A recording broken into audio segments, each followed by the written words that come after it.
Hello नमस्कार दोस्तों, कैसे हैं आप सभी। उम्मीद करता हूँ बहुत अच्छे होंगे और मैं भी बहुत सही हूँ। आज हम एक विषय को लेकर आए हैं आप सबके समक्ष, और उस विषय को हम आपके समक्ष रखना चाहते हैं। तो इस विषय पर हम बात करना चाहते हैं कि आज का जो हमारा टॉपिक है वो टॉपिक है कि हम या हमारे अंदर या हमसे या हमारे अंदर जो चीज़ें हैं उनसे लोग क्यों घृणा करते हैं, क्यों ईर्ष्या करते हैं। क्या वो ईर्ष्या करने के योग्य हैं? ईर्ष्या को हम अपने या फिर जो लोग ईर्ष्या को इतना ज़्यादा महत्वपूर्ण दिए बैठे हैं उनको इस चीज़ पर प्रायोरिटी देनी चाहिए या नहीं। तो इस टॉपिक पर हम थोड़े पॉइंट लेकर आए हुए हैं और आपके साथ शेयर कर रहे हैं, बस इससे ज़्यादा कुछ नहीं। तो हम शुरू करते हैं। देखिए, आप का व्यक्तित्व और आपके सामने वाले व्यक्ति का व्यक्तित्व, दोनों पर्सन का व्यक्तित्व जो है वो अलग अलग दृष्टिकोण, अलग अलग कैरेक्टर पर आधारित होता है।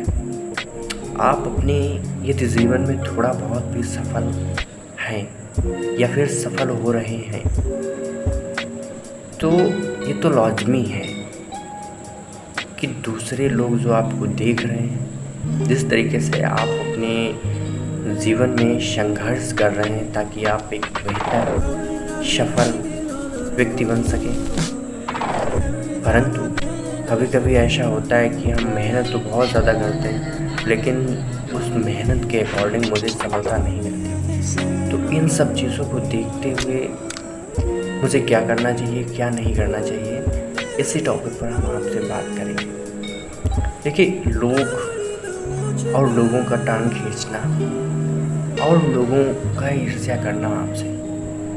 अच्छा, एक चीज़ बताएं, कभी कभी आपने देखा होगा कि वही दोस्त या वही आपका साथी, वही आपका जानने पहचानने वाला, वही का आपका रोज़ मिलने वाला व्यक्ति आपसे दूरियां क्यों बनाने लगता है, आपसे क्यों अलग होने की चेष्टा करने लगता है। आपसे सिर्फ दिखावे के लिए वो मिलना चाहता है, आपसे व्यवहार सिर्फ इतना रख रहा है कि आपको ये ना लगे कि वो आपसे दूर जा रहा है या फिर वो आपके अगेंस्ट कोई कहानी बना रहा है, कोई षड्यंत्र रच रहा है।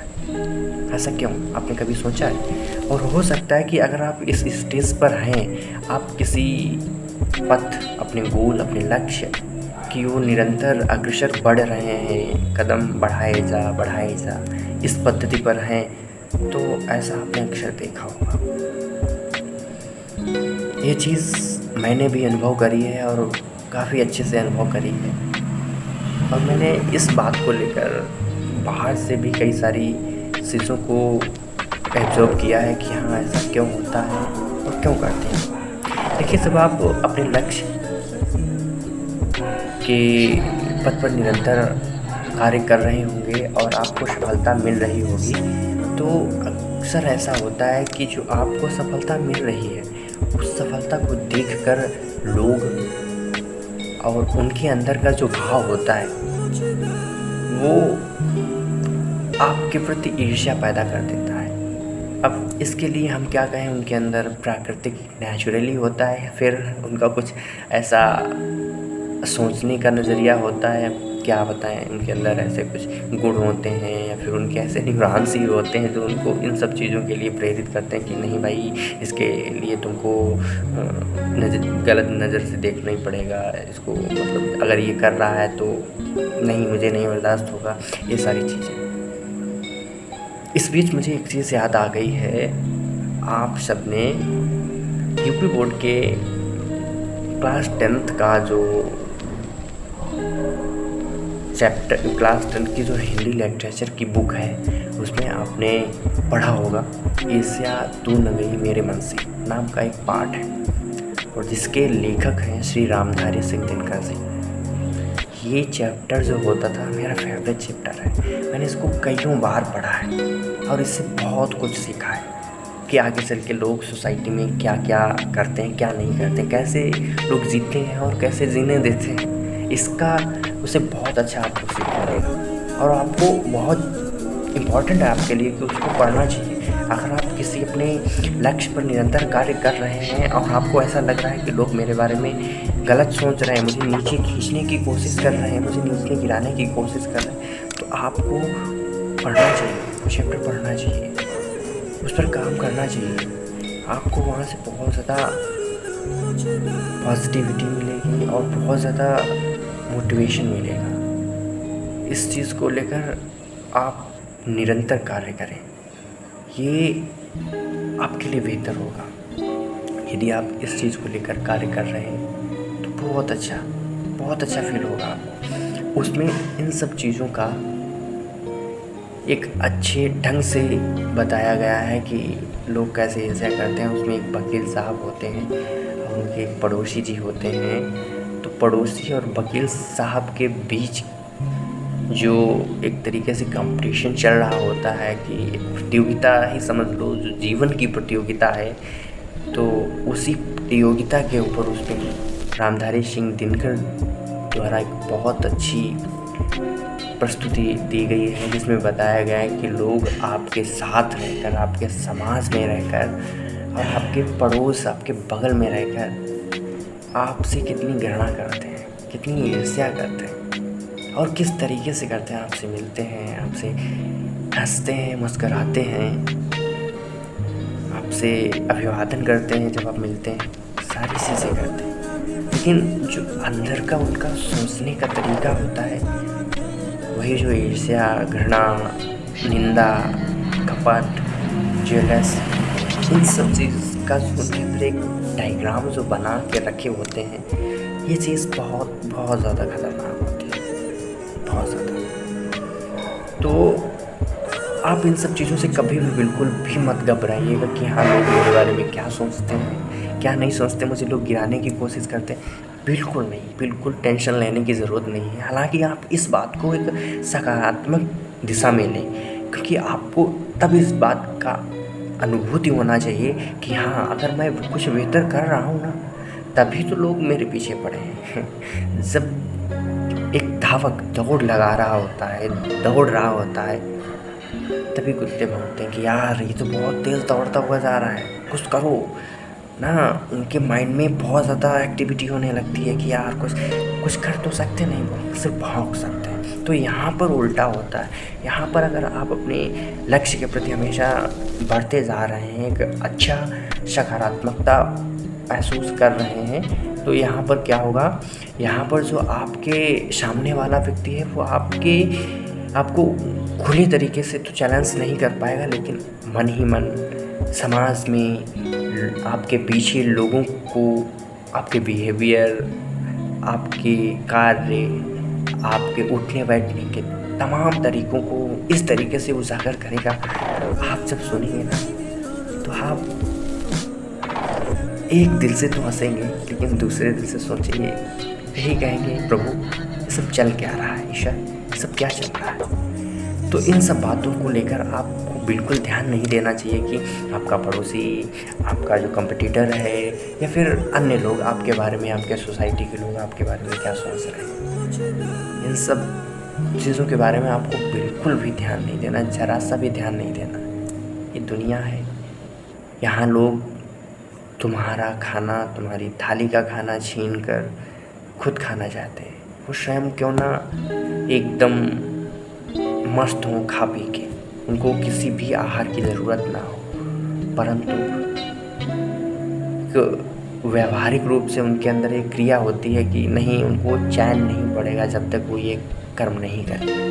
तो आप यदि अपने मार्ग पर प्रशस्त चल रहे हैं, प्रशस्त रूप से, तो आप चलते रहिए। इस चीज़ को बिल्कुल भी आप अपने मन में मत लाइए कि हाँ लोग मेरे बारे में गलत सोच रहे हैं तो गलत ही होगा। इस बहुत गलत है, ये जो थिंक है ना बहुत गलत है। आपको जो सही लग रहा है भाई, आप कुछ कर रहे हैं, कुछ सोच के कर रहे हैं, कुछ आपको सकारात्मकता तो देखिए उसमें। अगर आप फ्यूचर के लिए कर रहे हैं तो कुछ फ्यूचर तो देखा उसमें। देखो, करना ना करना, लोग कहते हैं कि उसने नहीं कर पाया, वो क्या कर पाएगा। तो इस लाइन पर आपको बिल्कुल फोकस नहीं देना है। बिल्कुल ये सोच लो हमारे लिए बनी नहीं, बनी होगी किसी के लिए, बट मेरे लिए नहीं बनी। हमेशा याद रखना इस बात को। तो आप सिर्फ अपने गोल पर, अपने लक्ष्य पर ही फोकस करें। बाकी की बातों पर कोई भी आपको बात नहीं करनी है। इतना बिजी हो जाइए अपनी लाइफ में, इतना बिजी हो जाइए कि लोगों को पता ना चले ये लाइफ में कर क्या रहा है, पढ़ रहा है, काम कर रहा है, या फिर बिजनेस कर रहा है, या फिर कोई जॉब कर रहा है, या फिर किसी जॉब की प्रिपरेशन कर रहा है, या करना क्या चाहता है, एक आईएएस बनना चाहता है, या बिजनेसमैन बनना चाहता है, या एक पॉलिटिक्स में जाके बड़ा अच्छा खासा नेता बनना चाहता है।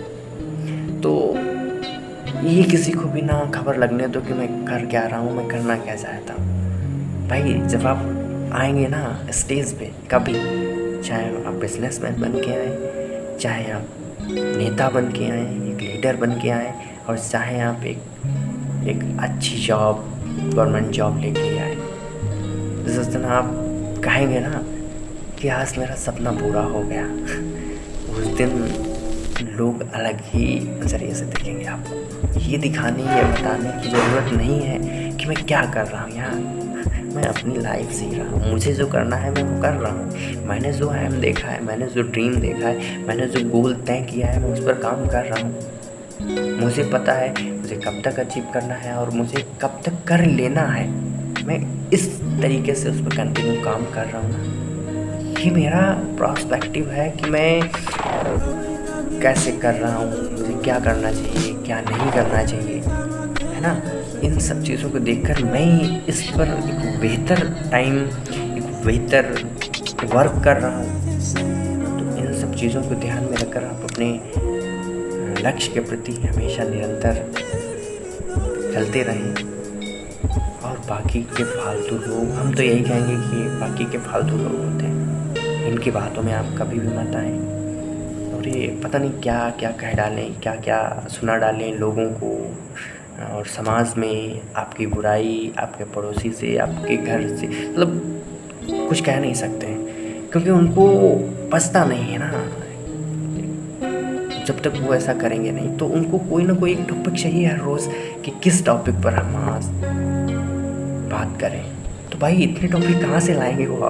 तो कहीं ना कहीं आप अकेले टॉपिक हो, फिर वो क्या करेंगे, आपके इधर उधर से ढूंढेंगे, दाएं बाएं आगे पीछे से ढूंढेंगे कि दाएं से क्या टॉपिक उठाएं, बाएं से क्या टॉपिक उठाएं, आप कहाँ गए थे, वहाँ पे क्या हुआ, क्या।